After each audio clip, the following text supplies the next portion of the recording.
বন্ধুরা, এখন আমি এসেছি পূর্ব মেদিনীপুরের আলিনান গ্রামে।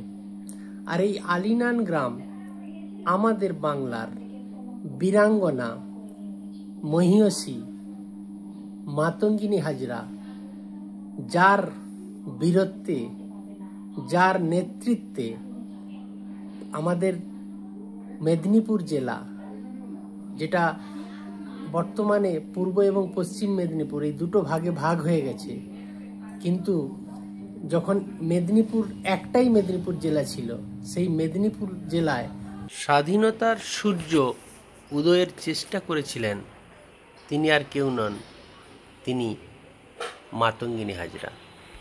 সেই মহিয়সী বীরাঙ্গনার বাসস্থানে এসে তার চরণধূলি স্পর্শ করার জন্য আমি এসেছি। আর এখানে এসে তার সম্পর্কে বিস্তারিতভাবে অনেক অজানা তথ্য, যেটা আজকে আমি নিজেও জানবো আর আপনাদেরও জানাতে পারবো, সেই জন্যই এমন একজন মানুষের কাছে এসেছি যিনি এই বীরাঙ্গনার বংশেরই একজন বর্তমান সন্তান, মদন মোহন হাজরা।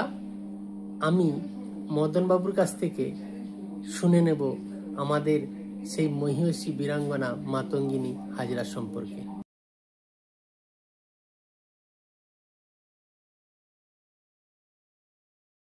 মদন বাবু, আপনি কিছু বলুন। মাতঙ্গিনী আমার সম্পর্কে বড় মা হন আমার বাবার ঠাকুরমা। বাবার ঠাকুরমা আমার ঠাকুরদার দুটো বিয়ে ছিল। আচ্ছা, দ্বিতীয় পক্ষের স্ত্রী ঠাকুরদার নামটা? তিলোচন হাজরা। আচ্ছা, তিলোচন হাজরা দুটো বিয়ে করেছিলেন। আচ্ছা।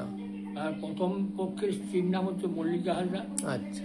দ্বিতীয় পক্ষে মাতঙ্গিনী হাজরা। আচ্ছা। মল্লিকা হাজরার তরফ থেকে যে সমস্ত বংশ বিস্তার হয়েছে, আচ্ছা, সেই বংশের অংশীদার আমি। আচ্ছা। আর মাতঙ্গিনীর তো কোনো ছেলে মেয়ে হয়নি। আচ্ছা। অতএব 12 বছর বয়সে বিয়ে হয়েছিল, 18 বছর বয়সে বিধবা হয়ে যান। আচ্ছা, তার মানে আপনাদের মানে ওনার স্বামী মারা যান 18 বছর বয়সে। 18 বছর, 6 বছর মাত্র সাংসারিক তার জীবন। আচ্ছা, 6 বছর মাত্র সংসারে ছিলেন। ওই ঘরটা, পুরাতন যে ঘরটা, এই যে মাটির যে ঘরটা, ওইটা পুত্র মহেন্দ্র হাজরা। আচ্ছা, মানে প্রথম পক্ষের যে ছেলে। প্রথম পক্ষের যে ছেলে মহেন্দ্র হাজরা, সতীর পুত্র মহেন্দ্র হাজরাকে বললেন যে আমি তো বিধবা হয়ে গেছি, আমি আমার বৈধব্য জীবন পালন করতে গেলে আমাকে অনেক কিছু নিয়ম কানুন পালন করতে হবে, অথবা আমাকে একটা আলাদা কুটি নির্মাণ করেছে। আমি তো সংসারে থাকবো না, সংসারের ছেলেমেয়েরা আছে, মাছ মাংস হ্যান ত্যান ইত্যাদি খাবে, আমি বৈধ জীবন পালন করতে গেলে। আচ্ছা মদন বাবু, এটা তো তাহলে মাতঙ্গিনী দেবীর শ্বশুর বাড়ি, ওনার আসল জন্মস্থানটা কোথায়? ওই হায়ার সেকেন্ডারি স্কুল আছে, হায়ার সেকেন্ডারি, ওর পিছনে যে গ্রামটা, সেই হোগলা গ্রামে জন্মগ্রহণ করেছিলেন। ওর বাবার নাম ছিল ঠাকুরদাস মাইতি, আর মায়ের নাম ছিল ভগবতী দেবী। আচ্ছা, বা রজনী দেবী। এখন তিলোচন বাবু যে ছিলেন, আমাদের 22খন গ্রামে সালিশ করতে যেতেন। মোটামুটি ওই হোগলা গ্রামের পাশ দিয়ে পাশের গ্রাম ডুমরা গ্রাম, সেই ডুমরা গ্রামে সালিশ করতে যাচ্ছেন। সেই মুহূর্তে দেখেন একজন মেয়ে, মোটামুটি 12 বছর বয়স হবে, সে মেয়ে ধান মিলছে তার কুটুরের সামনে। তাকে দেখে খুব পছন্দ হলো। হাজরা মোটামুটি তখন স্ত্রী মারা গেছে। আচ্ছা, তাকে ঋতু কাটাবার জন্য বৈধব্য জীবন কিভাবে কাটবে, যার জন্য আরেকটা বিয়ে করবে, ঠাকুরদাস মাইতির বাড়িতে উঠে গেলেন। সেখানে গিয়ে প্রপোজ করলেন যে আমার স্ত্রী মারা গেছে, আমি দ্বিতীয়বার বিয়ে করতে চাই, অতএব তোমার মেয়েটিকে পছন্দ হয়েছে, যদি যার পরিকল্পনা থাকে তাহলে আমার সঙ্গে যোগাযোগ করো। এই হিসাবে তখন তো বাল্য বিবাহ ছিল। হ্যাঁ, ছিল। আচ্ছা, সেই হিসাবে মোটামুটি সেখানে পাড়া পড়শি ডেকে সেই ঠাকুরদাস মাইতি মোটামুটি 2-4 জন লোকজন নিয়ে এই তিলোচন হাজরার বাড়িতে আসেন। আচ্ছা, এবং বিয়ের প্রস্তাব দেয়। আচ্ছা, সেই হিসাবে 12 বছর বয়স মাত্র মেয়েটার, এখানে ত্রিলোচন হাজরার বয়স তখন 60 বছর। আচ্ছা, 60 বছর বয়সে ত্রিলোচন হাজরার সঙ্গে মাতঙ্গিনীর বিয়ে হয় এবং খুব ধুমধামের সঙ্গে বিয়ে হয়। আচ্ছা, হ্যাঁ, তারপর বিয়ে হওয়ার পরে 6 বছর পরে মোটর জল ষষ্ঠীর কাশিতে ত্রিলোচন মারা যাওয়ার পরে বিধবা হয়ে গেলেন। তার সতীর পুত্র মহেন্দ্র হাজরাকে বললেন, আমাকে একটা আলাদা কুটির নির্মাণ করে দে, আমি সেই কুটিরে থাকবো। বৈধব্য জীবন পালন করতে হলে আমাকে অনেক কিছু নিয়মকানুন পালন করতে হবে, হয়তো আমাকে একটা আলাদা কুটির নির্মাণ করে দেবে। সেই কুটিরটা মোটামুটি তখন সঙ্গে সঙ্গে তার সতীর পুত্র মহেন্দ্র কী করলেন, কুটির লোকজন লাগিয়ে কুটির নির্মাণ করে দিলেন এবং সেই কুটিরে একটি গাই চাষ করত, গরু ছিল। এবং যতদিন সে সংসার থেকে বেরিয়ে গিয়ে আলাদা কুটিরে বাস করতেন, ততদিন মোটামুটি সেই সংসার থেকে একটি নয়া পয়সা গ্রহণ করতো না। স্বনির্ভরশীলতা তার জীবনের আসল অঙ্গ ছিল। নিজে ইনকাম করবে, নিজে খরচ নিজে চালাবে, এই হিসাবে মোটামুটি সংসার থেকে কোনো একটি নয়া পয়সা নিতেন না। একটা গাই চাষ করতেন এবং তার ঘরটা সেই যে কুটিরটা নির্মাণ করেছিলেন সেই কুটিরে কয়েকটা দুটা রুম ছিল, একটা গাই রাখার জায়গা আর একটা নিজের সাধনার জায়গা, যেখানে মোটামুটি গান্ধীজি আর শ্রীকৃষ্ণের ছবি থাকতো। সেখানে নিষ্ঠা করে গান গুনগুন করে গান করতেন এবং সেখানে তার দীর্ঘদিন যাবৎ বাস করতেন। ঠিক ছিলেন। হ্যাঁ, সেই দীর্ঘদিন যাবৎ এই কুটিরে বাস করাকালীন মোটামুটি যত লোক বাদ থেকে আসতেন। এবার একটা আমার প্রশ্ন আছে এখানে, জাস্ট আপনাকে থামিয়ে বলছি। সেটা হচ্ছে, একটা বাল্যবধূ বাল্য বয়সেই বিধবা হয়ে গেলেন, নিঃসন্তান, সংসারে থেকে বৈধব্য জীবন পালন করার জন্য একটা আলাদা কুটিরে থাকলেন, ঠাকুরের পূজা করেন বা একটা ঠাকুরের মধ্যে মানে আধ্যাত্মিক জীবন কাটানোর চেষ্টা করছেন, এটা একটা স্বাভাবিক ব্যাপার। কিন্তু কি এমন ঘটনা ঘটলো যে ওই একজন গ্রামের বাল্যবধূ দেশের স্বাধীনতার জন্য লড়াই অংশগ্রহণ করলেন? সেটা দীর্ঘদিন ওখানে বসবাস করে, ওখানে প্রায় বছর 40 বাস করছিলেন কুটিরটায়। আচ্ছা, বুঝতে পারছেন? ওই কুটিরটায় বসবাস যতদিন করতেন ততদিন যত লোক মোটামুটি বাস থেকে আসতেন। বাস থেকে মানে কোথা থেকে? পুলিশের তাড়া খেয়ে।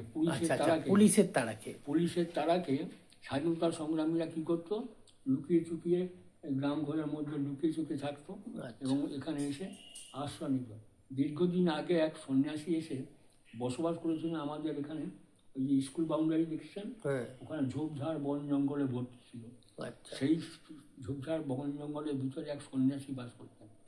সেই সন্ন্যাসী দীর্ঘদিন সাধনা করার পর হঠাৎ করে নিরুদ্দেশ হয়ে যায়। তার নির্জন কুটিরটা পড়ে থাকে। সেই নির্জন কুটিরে পুলিশের তাড়া খেয়ে যখন মোটামুটি বিভিন্ন স্বাধীনতা সংগ্রামীরা লুকিয়ে ঝুঁকিয়ে আসতো, সেই নির্জন কুটিরে আশ্রয় নিত এবং তার সমস্ত দেখভাল দায়িত্ব, খাওয়া দাওয়া থেকে আরম্ভ করে সমস্ত কিছু দায়িত্ব পালন করতেন ওই মাতঙ্গিনী। আচ্ছা, উনি একা ছিলেন, দেখতেন যে বিপ্লবীরা এসে ওখানে লুকিয়ে থাকতো, তাদের খাওয়া দাওয়ার কোনো ব্যবস্থা ছিল না, তাই উনি তাদেরকে খাওয়া দাওয়ার ব্যবস্থাটা করতেন। এইভাবে সম্পর্কে আসে, এইভাবে তাদের সঙ্গে সম্পর্ক গড়ে ওঠে। আচ্ছা, যেমন নাম বলি, অজয় মুখার্জি, সতীশ সামন্ত, কুমোর জানা, হ্যাঁ, এইসব বিভিন্ন। আর নগেন্দ্র কেউ আছে এখানে আমাদের গ্রামে, আর একজন নগেন সামন্ত। আচ্ছা, নগেন্দ্রনাথ সামন্ত আমাদের গ্রামে আর একজন শহীদ হয়েছিলেন, মানে স্বাধীনতা সংগ্রামী ছিলেন, তার সম্পর্কেও আসেন। শহীদ হয়েছিলেন।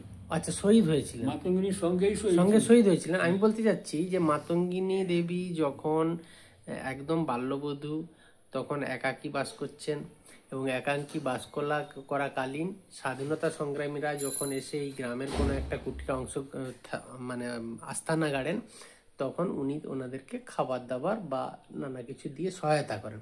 এইভাবে ওনাদের সঙ্গে একটা সম্পর্ক, স্বাধীনতা সংগ্রাম সম্পর্কে একটা ধারণা ওনার মধ্যে আসে এবং সেই সময় উনি ধীরে ধীরে ওইটার সঙ্গে জড়িয়ে যান। এবার এই সময় নগেন্দ্রনাথ সামন্ত লোকালি একজন স্বাধীনতা সংগ্রামী নাকি?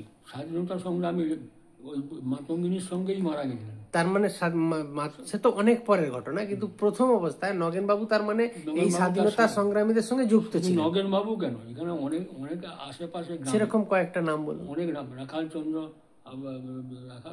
চন্দ্র পাল, হ্যাঁ, তারপরে কি বলে কুমোর জানা, যাই হোক অনেকেই ছিলেন। মানে মেদিনীপুর তো অ্যাকচুয়ালি বিপ্লবীদের মেন মানে কি বলবো, নগেন্দ্রনাথ খাটুয়া, হ্যাঁ, এইসব ছিল। তো এই এনাদের সম্পর্কে এসে উনি ওই একদম ভারতের স্বাধীনতা সংগ্রামের ব্যাপারে মানে লিপ্ত হয়ে যান। এবং ওনাকে আমরা বইতে পড়েছি গান্ধী বুড়ি, তার মানে উনি গান্ধীজির আদর্শে কিন্তু অনুপ্রাণিত হন এবং সেই গান্ধীজির আদর্শে অনুপ্রাণিত নেতা মানতেন এবং গান্ধীজির নেতৃত্বে গান্ধীজির আদর্শে আদর্শমান হয়েছে। আচ্ছা, তার মানে গান্ধীজির যখন এখানে ওই যে লবণ আইন অমান্য আন্দোলন হচ্ছিল তখনও উনি অংশগ্রহণ করেছেন শুনেছিলাম। তার মানে গান্ধীজির সঙ্গে কি ওনার কখনো সাক্ষাৎ হয়েছে? না, কখনো সাক্ষাৎ হয়নি। গান্ধীজির কথা শুনেছেন, গান্ধীজির কথা শুনেছেন এবং গান্ধীজির নেতৃত্ব দিতেন ভারতের স্বাধীনতা আন্দোলনে, সেই হিসাবে মোটামুটি গান্ধীজিকে নেতা হিসেবেই আচ্ছা আচ্ছা তার আদর্শকে গ্রহণ করছে। আচ্ছা, যার জন্য গান্ধী বুড়ি বলে। আচ্ছা, এবার একটা কথা যেটা জানা সেটা হচ্ছে তমলুক শহর থেকে কিন্তু গ্রামটা অনেকটাই দূরে, কিন্তু আমরা যেটা পড়েছি উনি কিন্তু আন্দোলনটা তমলুক শহরে যেহেতু ইংরেজদের ঘাঁটি ছিল ওখানেই আন্দোলনে অংশগ্রহণ করেছিলেন, হ্যাঁ নিহত হয়েছিলেন বা ওখানে আন্দোলন বিভিন্ন সময় করেছেন। আন্দোলন সংগঠিত করবার জন্য এখানে বিভিন্ন গ্রামে বিভিন্ন লোকের সঙ্গে যোগাযোগ করতেন মাধ্যমে। আচ্ছা, হ্যাঁ, এখানে বিভিন্ন গ্রামে যেদিন বিভিন্ন গ্রামের আশেপাশের মধ্যে মোটামুটি আমাদের এখানে যত সুয়াদিগি দাঁড়িয়ারা আর তোমার সাইরা আর নুনান বিশ্বাস মথুরি হ্যানত্যান এইসব গোটা গ্রামের সঙ্গে বিভিন্ন গ্রামের সঙ্গে বিভিন্ন গ্রামের তার মানে অনেক বিপ্লবী এই এলাকাতে ছিল। এই এলাকাতে অনেক বিপ্লবী ছিল যাদেরকে সঙ্গে নিয়ে মাতঙ্গিনী দেবী কিন্তু আন্দোলনটা জোরদার করেন এবং গড়ে তোলেন এবং করেন। ইংরেজদের পতাকা নামিয়ে আমাদের ভারতের জাতীয় পতাকা উঠাবেন, হ্যাঁ, সেইটার জন্য তাহলে ওই কর্মসূচি একটা ছিল, সেই কর্মসূচিতেই উনি গিয়েছেন। অনেক করেছেন। আচ্ছা, জন এন্ডারসন আর হারওয়ার্ড এই সমস্ত সাহেবদের সঙ্গে চ্যালেঞ্জ করে কর্মসূচি নিয়েছিল। আচ্ছা আচ্ছা, তার মানে মেদিনীপুর হচ্ছে বিপ্লবীদের মাটি। মেদিনীপুর মানে বিপ্লবীদের মাটি। অনেক জায়গায় অনেক মানুষ অনেক কথা বলেন, কিন্তু ভারতের স্বাধীনতা সংগ্রামে যদি পশ্চিমবাংলার মধ্যে সবচেয়ে কারো ভূমিকা থাকে সেটা কিন্তু মেদিনীপুর জেলা। কারণ মেদিনীপুর জেলায় যেমন মাতঙ্গিনী আছে, সেরকম প্রদ্যুৎ ভট্টাচার্য আছে, সেরকম শহীদ ক্ষুদিরাম আছে, সেরকম আরো অসংখ্য আছে যাদের সবার হয়তো প্রচারের আলোয় আসেনি।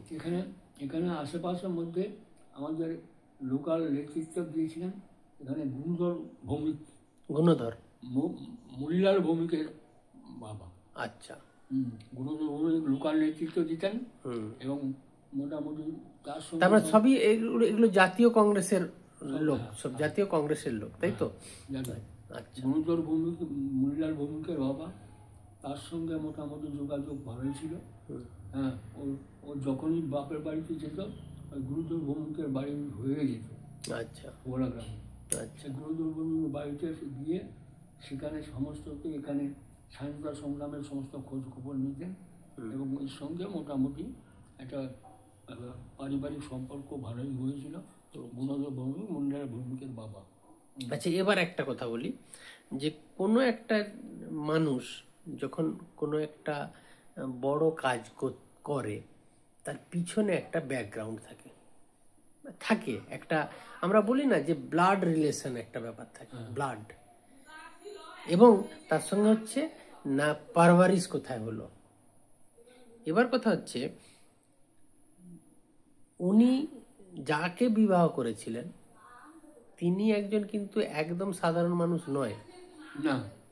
আচ্ছা, এবার কথা হচ্ছে তাহলে 12 বছর বয়সে বিয়ে হয়ে এলেন এমন একজনের সঙ্গে বিয়ে করলেন যে যথারীতি সামাজিক কাজের সঙ্গে যুক্ত, তাহলে তার সহচর্যে যতদিনই থাকুক তাহলে তার একটা প্রভাব কিন্তু ওই নাবালিকার মধ্যে আসবে, হ্যাঁ সেটা এসেছে। হ্যাঁ ঠিক আছে, সেই সঙ্গে আরও কিছু জিনিস, যে বললাম না যে ব্লাডের সম্পর্ক, ব্লাডের সম্পর্ক সে তো বাপের বাড়ির সঙ্গে।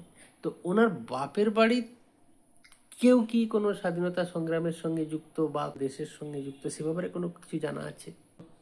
ঠাকুরদাস মাইতির হুম, আসল জন্মস্থান ছিল বেলুন গ্রামে। আচ্ছা, সেটা এখান থেকে কত দূরে? ওই এই থেকে ওই বারোশুরি বেলুন, আচ্ছা, সেই বেলুন গ্রামে জন্মগ্রহণ করেছিলেন ঠাকুরদাস মাইতি। সেই ঠাকুরদাস মাইতি তার মা মারা যাওয়ার পরে বাধ্য হয়ে মোটামুটি মামা বাড়িতে এসে থাকেন, ওই হোগলা গ্রামে এসে। আচ্ছা, তার মানে উনি মামা বাড়িতে এসে থাকতেন। হ্যাঁ। আচ্ছা, মামা দাদুর সঙ্গে সম্পর্ক ছিল। মামা দাদুর কিছু ইতিহাস? মামা দাদুর মোটামুটি ওইখানে চাষবাস করতো, হ্যান করতো, বিভিন্ন রকম ওই মোটামুটি ওইখানেই মোটামুটি। মানে দেখুন, একটা জিনিস হচ্ছে, আমি যখন কোনো জিনিসের বিরোধিতা করি, ধরুন কোনো জিনিসের বিরোধিতা করব, বিরোধিতাটা করার জন্যও কিন্তু আমার প্রস্তুতিটা অনেক আগে থেকে হয়। হ্যাঁ তার কারণ হচ্ছে, একটা মানুষ চাইলেই বিরোধিতা করতে পারবে না। তার কারণ তার বিরোধিতা করার যথেষ্ট কারণ থাকতে হবে। যদি তার মধ্যে যথেষ্ট কারণ না তৈরি হয়, এবার দেখুন দুটো ভাবে হয়। একটা ভাবে কি হয় না, আমি প্রথম থেকেই বঞ্চিত, নিপীড়িত, অত্যাচারিত, তাহলে আমি কিন্তু প্রতিবাদ করতে যাব অত্যাচারের বিরুদ্ধে, যখন আমি কিছুটা সবল হব। এইটা হচ্ছে কথা। তো আমি সেইটাই জানতে চাচ্ছি যে, তার মানে যেটুকু আমি আপনার কথা থেকে বুঝলাম সেটা হচ্ছে, প্রথমত এমন একটা বাড়িতে ওনার জন্ম, যেখানে ওনার বাবাই কিন্তু নিজ ভূমে নেই। তাহলে যেখানে জন্ম, বাবা কিন্তু বাধ্য হয়েছিলেন মামা বাড়িতে এসে থাকার জন্য। এবং মামা বাড়িতে ছেলেরা যে কত ভালো মানুষ হয়, সেটা যাদের অভিজ্ঞতা আছে তারা জানে। তার ফলে সেখানেও কিন্তু অনেক কিছু বঞ্চনা, অনেক কিছু সমস্যায় জর্জরিত হতে হয়েছে, এবং যেটা মাতঙ্গিনী দেবী ছোট থেকেই দেখেছেন। আরও একটা জিনিস, যে এমন হতে পারে একটা দরিদ্র পরিবার, যারা যে পরিবারটা কিন্তু এই ইংরেজ সরকারের শাসনের ফলে কোনো না কোনো ভাবে আরো বেশি নিপীড়িত হয়েছে। সেই নিপীড়নের ওখানে ব্যাপার হচ্ছে, ওই গ্রামে ওই ঘরটার এবং আশেপাশে সমস্ত লোকজন স্বাধীনতা সংগ্রামের সঙ্গে যোগদান। তার মানে সেই কারণেই তারা এই মানে ইংরেজ সরকারের বিরুদ্ধে গেছে। এবং তারপরে কি হচ্ছে, উনি যে বিয়ে হয়ে যখন এসেছেন এখানে, ওনার সহচর্য থেকে একটা সমাজের মানুষের প্রতি দায়িত্ববোধ সৃষ্টি হয়েছে। এবং যখন উনি দেখছেন যে এই দায়িত্ব পালন করার একটা সুযোগ এসেছে, তখন উনি ঝাঁপিয়ে পড়েছেন। এইটাই হচ্ছে মানে আপনার আসল কথা। আচ্ছা, যাই হোক, তো উনি তো এই সংগ্রামে হলো। আচ্ছা, উনি তো স্বাধীনতা দেখে যেতে পারেননি 1942 সালে 29 সেপ্টেম্বর। হ্যাঁ, 29 মোটামুটি আন্দোলন করে শহীদ হলেন, নিহত হয়েছিল। হ্যাঁ। ওটা স্বাধীনতা মোটামুটি এর তরফ থেকে, আমাদের গান্ধীজির তরফ থেকে ডিক্লেয়ার করে দেওয়া হয়েছিল। আচ্ছা, স্বাধীনতা দিকে ইংরেজরা মানছিল না। ইংরেজরা পরে পরে পরে পরে পরে পরে পরে যখন স্বাধীনতা চারধারে ছড়িয়ে পড়েছে, কেউ আর মানছে না, তখন বাধ্য হয়ে মোটামুটি 1947 সালে। কারণ আমরা যেটা মানে পড়েছি, বাবা কাকার কাছে গল্প শুনেছি যে উনি নাকি ওখানে পতাকা ইংরেজদের পতাকা নামিয়ে আমাদের পতাকা তুলতে চেয়েছিলেন, এই কারণেই যে আমরা যে স্বাধীন, এইটা প্রমাণ করার জন্য চেষ্টা করেছিলেন। তার আগে কিন্তু গান্ধীজি তো সেখানে পূর্ণ স্বাধীনতার দাবি করেছিলেন, এবং পতাকা উত্তোলন করে, আমাদের জাতীয় পতাকা উত্তোলন করে বিভিন্ন জায়গায়, মানে একটা ভারতবর্ষে একটা হচ্ছে যে স্বাধীনতার বলা যায় একটা কি বলবো উৎসব শুরু হয়ে গেছে তখন। সেই উৎসবে মোটামুটি অংশগ্রহণ করেছিলেন মাতঙ্গিনী। হ্যাঁ, সেই উৎসব 1942 সালের 29 সেপ্টেম্বর। আচ্ছা, সেটা তো গেল। উনি যখন মারা গেলেন বা এই আন্দোলন যখন হলো, তখন উনি এখানে গুলিতে নিহত হলেন, শহীদ হলেন। সেই সঙ্গে নগেনবাবুও শহীদ হয়েছেন, হ্যাঁ, সঙ্গে আরো কিছু। নগেন্দ্রনাথ সামন্ত, রাখালচন্দ্র পাল। কজন টোটাল কয়জন শহীদ হয়েছিলেন? এখানে মোটামুটি আমাদের গ্রামের তরফ থেকে দুজন, মাতঙ্গিনী আর এ। আচ্ছা। আর সেই দিন তমলুকের বুকে শহীদ হয়েছিলেন 12 জন। 12 জন। তাহলে সেই 12 জনের শহীদ হওয়া কিন্তু স্বাধীনতা সংগ্রামের একটা বিরাট ইতিহাস। 12 জনের মধ্যে আমাদের গ্রামে ছিল 2 জন, আর বাকি কি বলে মথুরি আর তোমার এরকম করে ভূষণ চন্দ্র জানা, পাকপাড়ি, এরকম করে 12 জন মোটামুটি শহীদ হয়েছিলেন। টোটাল 12 জন শহীদ, 12 জন শহীদ হয়েছিলেন। সেই শহীদরা মোটামুটি আমাদের এখানে মিউজিয়ামে তাদের যে আছে। আচ্ছা, এই মিউজিয়ামটার ভেতরে, এই মিউজিয়ামটা কি দেখা যাবে? আচ্ছা, মানে খোলা আছে? খোলা আছে, মোটামুটি দেখতে হবে। আচ্ছা, ঠিক আছে, ওটা বেরোনোর সময়। তখন তো আলাদা কোনো ওর ছবি টপি ছিল না। ওর সে নারাজলের রাজবাড়িতে যখন বক্তব্য রাখেন, তখন একটা ছবি হয়েছিল, সেখানে একটা ছবি হয়েছিল, গ্রুপ ছবি, গ্রুপ ফটো। আচ্ছা, সেই গ্রুপ ফটো থেকে মোটামুটি ওর ফেসটা নিয়ে মোটামুটি নিজে হাতে এঁকে এই আবক্ষ মূর্তি নির্মাণ করেছে। আচ্ছা, লিনা মার্গারেট। লিনা মার্গারেট বলে ভদ্রমহিলা। আচ্ছা, সেই থেকে এই আবক্ষ মূর্তিটা সৃষ্টি। আচ্ছা, মানে না হলে আমরা এটাও পেতাম না। ছবি তো তখন ছিল না, ছিল না, তখন তো ক্যামেরা হয়নি না, ক্যামেরা সেই অর্থে হয়নি, হয়েছে, আবিষ্কার হয়ে গেছে, কিন্তু যেমন যেমন আমাদের নাড়াজলের রাজবাড়িতে ওখানে সুভাষচন্দ্র বসু এসেছিলেন, হ্যাঁ, তখন সেই একটা ছবি নেওয়া হয়েছিল, সেই ছবিটা নাড়াজল রাজবাড়িতে এখনো সংরক্ষিত আছে, ওখানেও একদিন গিয়েছিলাম। নাড়াজল রাজবাড়ির মোটামুটি এখনো পর্যন্ত ছবি এখানেও দেওয়া আছে। আচ্ছা, ওই রাজবাড়িতে মোটামুটি বক্তব্য রাখার সময়, হ্যাঁ, ওই গ্রুপ ফটো থেকে ওর ফেসটা শুরু পেয়েছিলেন।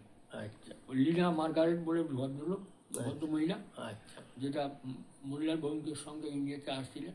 আচ্ছা, উনি মোটামুটি হাতে এঁকে ওই আবক্ষ মূর্তিটা সৃষ্টি তৈরি করেন। আচ্ছা, এখন এখানে লোকজন আসে? প্রতিদিনই আসে কেউ না কেউ, তার মানে আপনাকে রোজই বিরক্ত করে তো? প্রতিদিনই লোক আছে, তার মানে কেউ না কেউ এসে বিরক্ত করে যায়।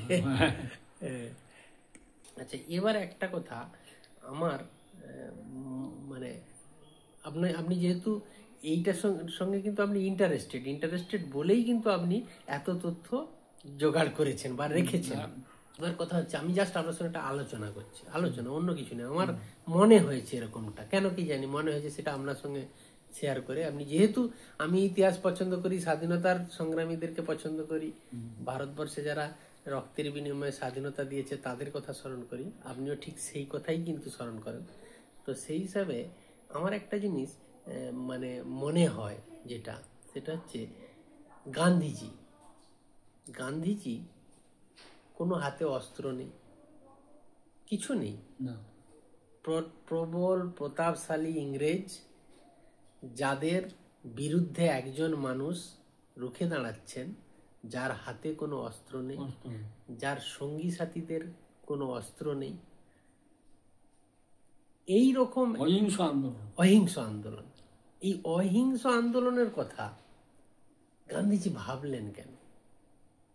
উনি খুব ভালো করেই জানেন যে ইংরেজদের যে সৈন্য শক্তি বলুন, তার যা অস্ত্রশস্ত্রের শক্তি, সেই শক্তির কাছে মানে টিকে থাকা আমাদের স্বাধীনতা আন্দোলনটা দুটো ভাবে বুঝছিল। আচ্ছা, একটা সহিংস, একটা অহিংস। আচ্ছা, অহিংসের পথ ছিল আমাদের গান্ধীজি, আর সহিংসের পথ ছিল আমাদের সুভাষচন্দ্র। আচ্ছা, তো গান্ধীজি অহিংসটা বাঁচলেন কেন? এই সম্পর্কে আপনার কিছু মানে ধারণা দিতে পারেন বা ভাবছেন আপনি কি? গান্ধীজির চিন্তাধারা ছিল মোটামুটি হিংসার দ্বারা কোনোদিন কোনো সমাধান হয়। এখন যারা আমাদের উপরে ধরুন হিংসা করেই যাচ্ছে, যারা আমাদেরকে নির্বিচারে গুলি করছে, মারছে, ফাঁসি দিচ্ছে, তাদের বিরুদ্ধে অহিংস ভাবে আন্দোলন করব, কিভাবে স্বাধীনতা তাদেরকে তাড়াবো, এই ভাবনাটা। সেই অহিংস আন্দোলনটা মোটামুটি যার নিজের এতে ছিল, সে কি বলে হিংসার দ্বারা কোনোদিন কোনো পথ সমাধান হয়নি। এইভাবে চিন্তাধারা। আচ্ছা, আমার একটা জিনিস মনে হয়, সেটা কেন গান্ধীজি করেছিলেন সেটা নাও ভুল হতে পারে। আমার যেটা মনে হয়, ইতিহাস পড়ে যেটুকু পড়ে বুঝেছি, যে গান্ধীজি যখন দেশে ফিরলেন, ফিরে এসে সবার প্রথম ওনার তো বিদেশে যখন আপনি পড়াশোনার জন্য ছিলেন, তখন উনি যে ভারতীয়, সেই ভারতীয় হওয়ার কারণে অনেক কিন্তু ওনাকে বঞ্চনা নানা কিছু সহ্য করতে হয়েছে বিদেশে থেকে। যখন সেই থেকেই কিন্তু ওনার একটা মনে এই জিনিসটা আসে যে এই ভারতবর্ষ থেকে এই ইংরেজটাকে তাড়াতে হবে, এই কথাটা আসে। কিন্তু তাড়াতে হবে বললেই তো আর তাড়ানো যায় না। যখন দেশে এলেন, এসে দেখলেন যে এই ভাবনাটা কিন্তু অনেক মানুষ ভাবছে যে ইংরেজদেরকে এখান থেকে তাড়াতে হবে, এবং সেই তাড়ানোর জন্যে নেতাজি সুভাষচন্দ্র বসু থেকে আরম্ভ করে আরো অসংখ্য বিপ্লবী যারা সশস্ত্রভাবেই ইংরেজদের সঙ্গে মোকাবিলা করার চেষ্টা করছে, কিন্তু দেখলেন যে বেশিরভাগ মানুষ কিন্তু এই মোকাবিলা করতে গিয়ে মৃত্যুবরণ করছে, শহীদ হয়ে যাচ্ছে। তাহলে এই অবস্থায় কোনো মানে অস্ত্রের, মানে কি বলবো, ইটের বদলে অন্তত পাটকেল দরকার। কিন্তু ইটের বদলে পাটকেল দিয়ে লড়াই করতে গিয়ে দেখা যাচ্ছে পাটকেল নেই।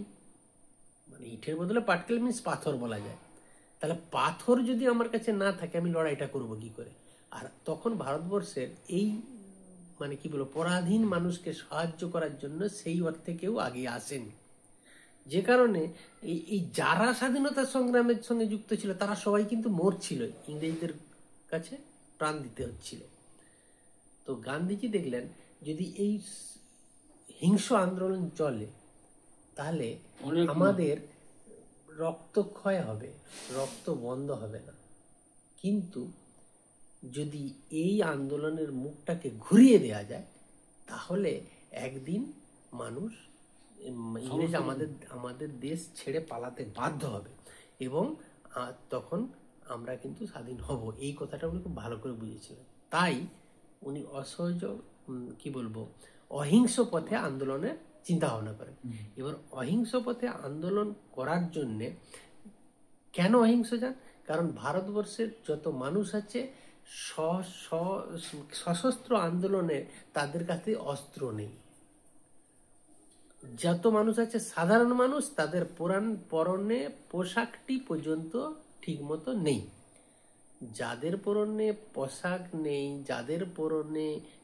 যাদের পেটে ভাত নেই, তাদেরকে নিয়ে লড়াই করতে যাওয়াটা খুব কঠিন।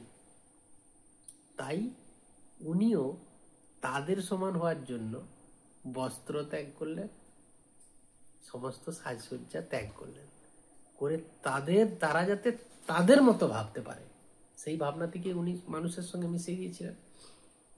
এবং মিশে যাওয়ার পরে উনি কি করলেন না, মানুষকে একত্রিত করলেন এবং মানুষকে বোঝাতে সক্ষম হলেন যে অহিংস পথেও আমরা ওদের মোকাবিলা করতে পারি। কারণ একটা কথা দেখুন, আপনাকে কেউ খুব অত্যাচার করছে, তাহলে আপনি তার সঙ্গে পেরে উঠতে পারছেন না, কিন্তু আপনি যদি তার সঙ্গে অসহযোগিতা করেন, মারছে মেরে দাও, মারছে মারো, কত মারবে মারো, মারতে মারতে তুমি আর বিরক্ত হয়ে যাবে, মারতে পারবে না। যে আমার খুব দুষ্টু ছিল না, তাকে শাসন করে করে আর তাকে শাসন করতে ইচ্ছে করে না। ঠিক এই জিনিসটা আমরা যাকে একদম খুব খারাপ ভাষায় বলি হিজড়ে বলি, তো হিজড়ে বলি কাকে বলি না, যারা আমাদের কথা শুনতে চায় না, যারা এই এখন যারা কি বলে বৃহন্নলা আছে, তারা কিন্তু আপনার কোনো কথা শুনবে না। তারা যদি যেটি বলবে সেটি তারা করার জন্য চেষ্টা করবে, অথচ তাদের কাছে কিছুই নেই, অস্ত্রও নেই, কিছু নেই। তারা এমন একটা পরিস্থিতি তৈরি করবে যে আপনি বাধ্য হবেন তাকে টাকাটা দিতে। ঠিক সেই জিনিসটা গান্ধীজি কিন্তু আমাদের অহিংস পথে করার চেষ্টা করছিলেন, এবং সেটা করার কারণেই কিন্তু অনেক ক্ষেত্রে সফল হয়েছিলেন। কারণ ইংরেজরা এই 33 কোটি মানুষকে শাসন করার জন্য লন্ডন থেকে 33 লাখ আসেনি, এসেছিল হয়তো 33,000। এই 33,000 লোক যদি এই লোকগুলো সাহায্য না করে, তাহলে কোনো মতেই কিন্তু অনেক ভারতীয় তো জড়িয়ে পড়েছিল। অনেক ভারতীয় ইংরেজদের সহায়তা করেছিল বলেই কিন্তু বিশেষ করে তারা এত বছর শাসনটা কায়েম করতে পারছিল।